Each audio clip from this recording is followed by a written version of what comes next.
There's a photo from 1992 that Billy Crystal has never let go of. He's sitting on the dais during a Friars Club roast, getting roasted by fellow comedians. And right behind him is Robin Williams doing something only Robin would even think of. For several straight minutes, with complete commitment, Robin pretended to be Billy Crystal's foreskin. He even gave the character a name, calling himself Rumpled Foreskin, and refused to break the act for even a second. The entire room completely lost it with laughter. Years later, Billy still can't tell that story on a late-night talk show without cracking up halfway through. It's the kind of laugh that only happens between two friends who shared years together long before fame changed their lives. That's the Robin Williams Billy still remembers every single time. He doesn't remember the headlines or the heartbreaking way the public conversation focused on Robin after August 2014. He remembers the friend who would do absolutely anything to make people laugh. Robin had a rare gift. He could make you laugh harder than you ever expected without making you feel like you were the target of the joke. Even at 78, Billy Crystal keeps sharing those memories with rooms full of strangers because he wants people to remember who Robin truly was, not just the final chapter that so many people associate with his name. The two first crossed paths in the late 1970s while working the Los Angeles comedy scene. Back then, they were just two young stand-up comics performing in small clubs, trying to get noticed without knowing what the future had waiting for them. Robin's early life looked very different from the life of most struggling comedians. He was born on the 21st of July 1951 in Chicago, and his father was a senior executive at Ford. Later, the family moved into a huge 40-room farmhouse in Bloomfield Hills, Michigan. From the outside, it looked like the perfect childhood. The family had staff, a beautiful home, and every advantage people could imagine. Robin attended the private Detroit Country Day School, became class president, and classmates remembered him as funny, kind, and someone who could make almost any room burst into laughter without even trying. But behind those impressive surroundings was a much quieter reality. The house was enormous, his parents were often busy, and Robin spent long periods by himself. The family maid became the person he saw the most. To fill those lonely hours, he created entire imaginary worlds using his toy soldiers, building stories and characters that kept him company. Looking back, it almost feels like those early moments were quietly shaping the incredible imagination the world would later see on stage. Robin eventually earned a scholarship to Juilliard, one of only 2 students accepted into the advanced acting program that year. The other student was Christopher Reeve.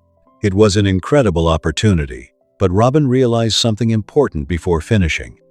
The thrill of performing live, feeding off the crowd's energy, and creating unforgettable moments right there on stage pulled him much harder than classroom training ever could. He left during his junior year, headed into the Bay Area comedy scene, then made his way to Los Angeles. Once he arrived, everything started moving at an unbelievable pace because performers with Robin Williams' one-of-a-kind talent were almost impossible to ignore. Robin Williams picked up a Grammy for Best Comedy Album in 1979 with Reality. What a concept. Not long after that, he landed the role of the lovable alien Mork on Mork and Mindy, and almost overnight he became one of the most recognizable comedians in America. Before turning 30, his career was already exploding, and audiences couldn't get enough of him. Away from the cameras, though, Billy Crystal got to know the real Robin. They crossed paths at comedy clubs, parties, and famous Friars Club roasts, where they became regulars who loved trying to outdo each other on stage. Their back and forth worked because there was complete trust between them. They could push every joke to the limit, knowing neither would take it personally. Billy has often looked back on those years with real affection because life still felt simple then. Robin had a habit of showing up without an invitation or any warning at all. Within minutes, every conversation in the room would stop as people turned to watch whatever unpredictable thing he was about to do next. You never knew what was coming, and that made every appearance unforgettable. But Billy also saw another side that rarely appeared in magazine stories. Behind the incredible success, the comedy scene in the late 1970s had a culture where drug use was common, and many performers got caught up in it. Robin, despite already having enough energy and creativity to light up any room on his own, became part of that environment as well. People who knew Robin during that time later described how casually it all happened. They said he sometimes accepted cocaine from people he barely knew without giving it much thought. According to those accounts, it became so normal in certain circles that dangerous habits hardly seemed unusual anymore. The director of Mork and Mindy also recalled mornings when Robin reportedly arrived on set exhausted and struggling after long nights of partying that involved cocaine followed by alcohol. Everything changed in March 1982 when comedian John Belushi died. Robin had spent time with him the night before as they moved through the same entertainment circles. Belushi wasn't just another famous face, he was Robin's friend. Losing someone so suddenly, especially after sharing time together only hours earlier, forced Robin to face how serious the situation had become. It was no longer something happening to other people. It became deeply personal and impossible to ignore. Around that same period, Robin was preparing to become a father for the first time. Faced with those life-changing events, he made the decision to stop drinking and stop using drugs. Years later, he told People magazine that Belushi's death shocked many people in the entertainment world into rethinking their own choices, at least for a time. Robin later shared that there had been nights when he woke up in the back seat of his own car with the keys still in the ignition and couldn't even remember how he had gotten there. Eventually, he left that chapter behind. In its place, he discovered a new passion: cycling. He became close friends with bike shop owner Tony Tom and openly said that riding bikes was far better for him than cocaine. Robin even credited cycling with helping turn his life around, saying it had truly saved his life. Robin Williams rarely described anything in his own life by saying it had saved his life, which makes that comment stand out even more. It showed just how close he believed he had come to losing everything. After making those changes, he stayed sober for the next 20 years. During those 2 decades, he created the unforgettable performances that made him one of the most admired entertainers of his generation. In 1987, Good Morning, Vietnam showed audiences what happened when Robin's incredible improvisation was matched with a powerful character and a meaningful story. Many of the famous radio broadcasts were created by Robin himself. He recorded long stretches of unscripted material, and the editors later shaped those recordings into scenes that fit the film. Then came Dead Poets Society in 1989, revealing a completely different side of his talent. Instead of rapid-fire jokes and non-stop energy, Robin delivered a calm, thoughtful performance. His character inspired others through quiet confidence, compassion, and a genuine love of learning rather than loud comedy or constant movement. When Robin voiced the genie in Aladdin, he unlocked something entirely new.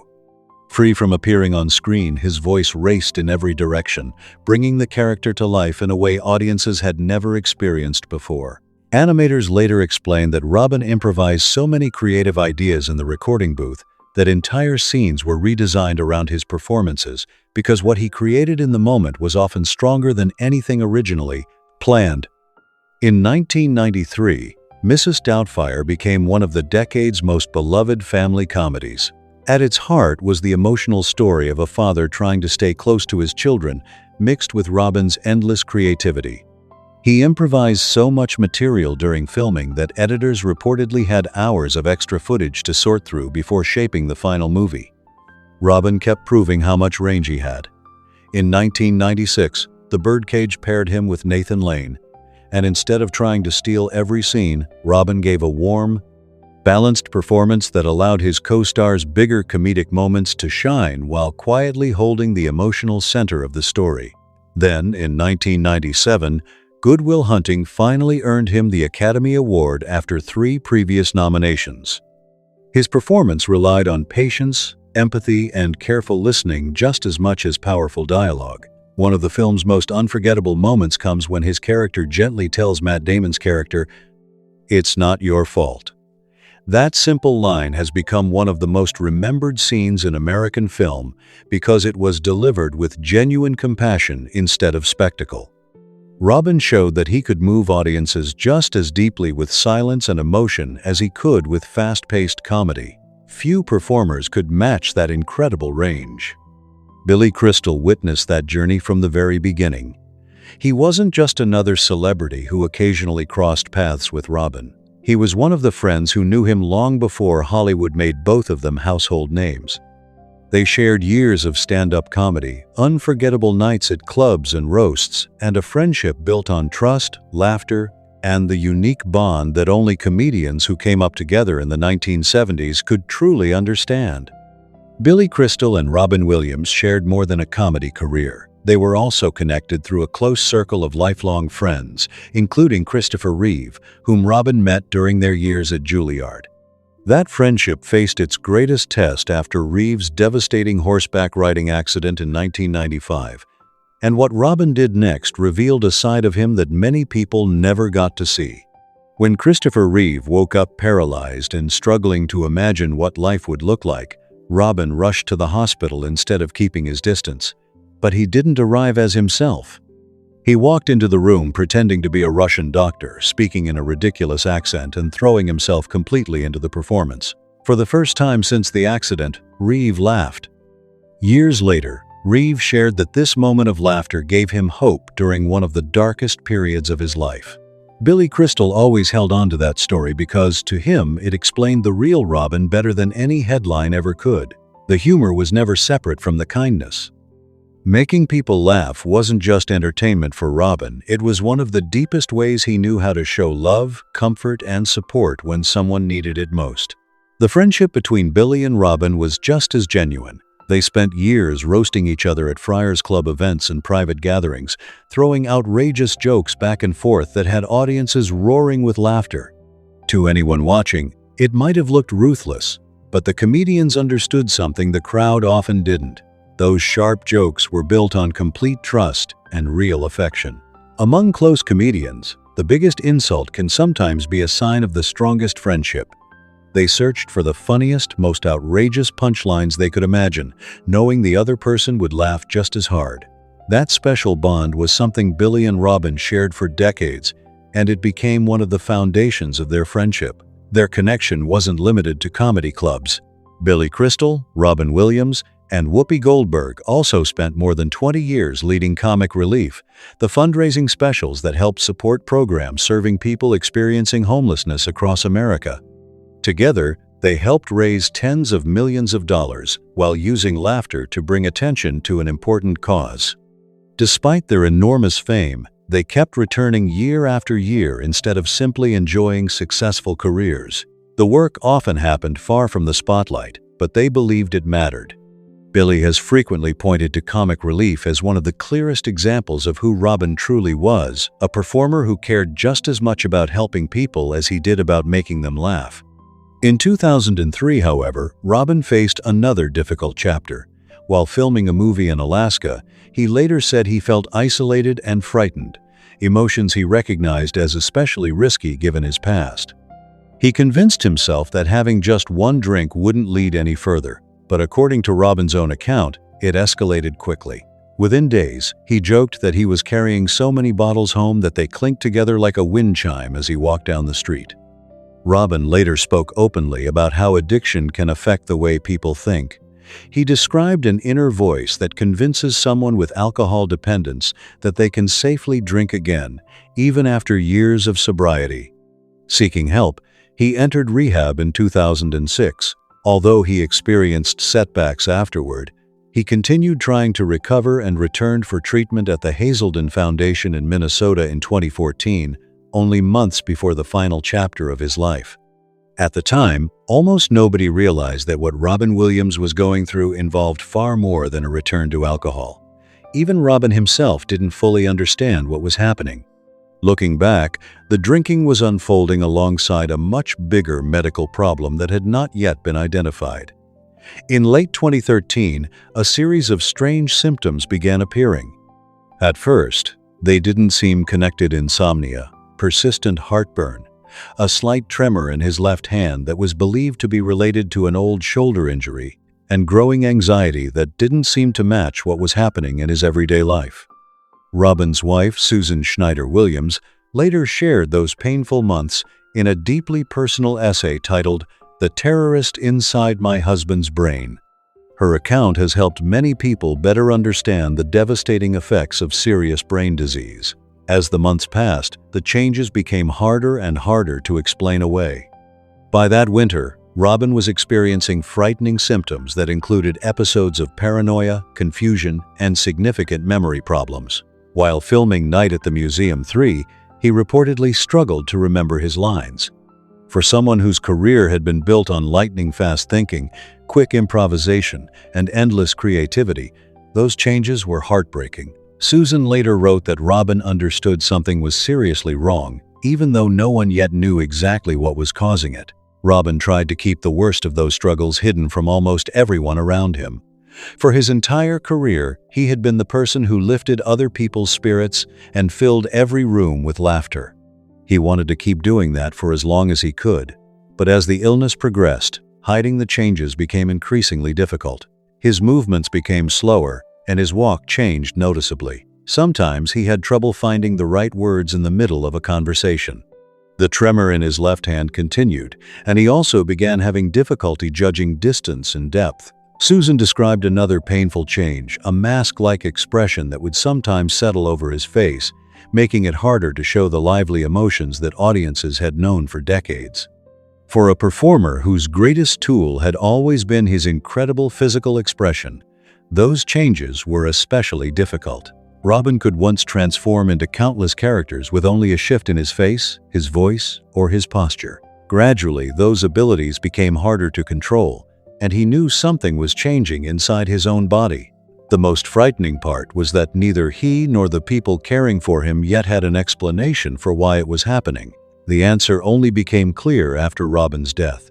Doctors determined that he had Lewy body dementia, a progressive brain disease that can closely resemble Parkinson's disease in its early stages, while also affecting memory, thinking, mood, sleep, and behavior. Many of the symptoms Robin had experienced over the previous year, including anxiety, confusion, movement changes, and episodes of paranoia, were consistent with that illness.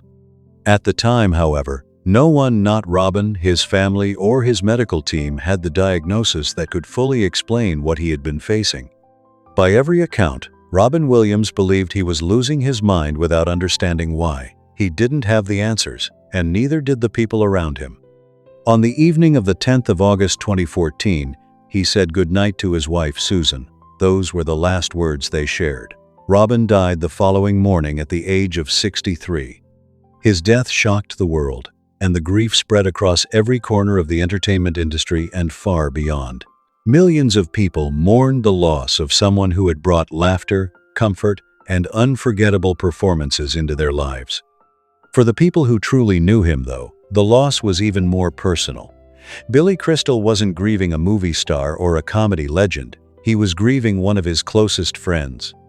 This was the man who had spent decades making him laugh until he could barely breathe, the friend who would invent the most ridiculous characters just to get one more reaction from the room. Those memories meant far more than any headline ever could. In the years since Robin's passing, Billy has done everything he can to keep those memories alive. Whenever he's asked about Robin, he doesn't begin with tragedy. Instead, he smiles and tells the unforgettable story about Robin pretending to be rumpled foreskin during that famous Friars Club roast. To Billy, that's the Robin he wants people to remember, the fearless comedian who could turn the most outrageous idea into a moment that had an entire room doubled over with laughter. Billy has also shared another favorite memory from those comedy days. During one roast, legendary comedian Alan King joked so relentlessly about Billy that Billy leaned over and quietly warned him that his real mother was sitting at table 5. Without missing a beat, Alan turned toward her and spoke directly to her. Then Billy's mother stood up and jokingly told the room not to get her started. The audience erupted, and moments like that captured the unique bond shared by comedians who trusted each other completely. That was the world Robin Williams called home for decades. It was built on sharp jokes, endless laughter, and friendships strong enough to survive the harshest punchlines because everyone understood the affection underneath them. To outsiders, the jokes could sound brutal, but inside that circle they were signs of respect, trust, and genuine love. Billy has often reflected that the deepest tragedy wasn't only that Robin died far too young. It was that illness had already begun taking pieces of him before anyone understood what was happening. The quick wit that amazed audiences, the incredible timing, the confidence he always had on stage, and the remarkable mind that could create endless characters were all being affected by a disease no one had yet identified. During his final year, Robin continued appearing in public, working, smiling, and doing everything he could to convince people he was simply tired or dealing with the normal pressures of life. Behind the scenes, however, he was facing frightening changes that he couldn't explain. Looking back with the benefit of the diagnosis that came later, many of those struggles finally began to make sense, even though the answers arrived far too late.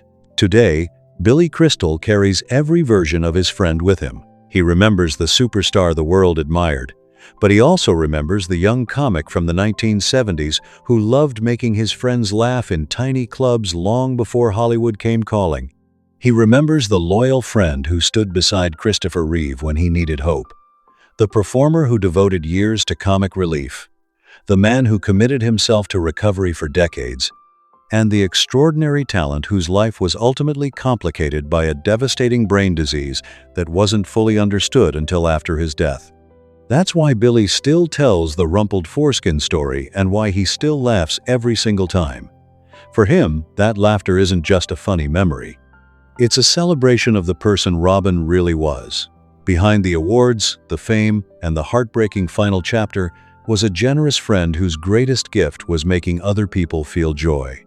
That's the Robin Williams Billy Crystal wants the world to remember, and it's a memory worth keeping alive. If Robin Williams movies or comedy ever made you smile, we'd love to hear your favorite memory in the comments below. And if you enjoyed this story, don't forget to like the video, subscribe to the channel for more incredible stories like this, and share this video with someone who appreciates Robin's unforgettable legacy. Thanks for watching, and we'll see you in the next one.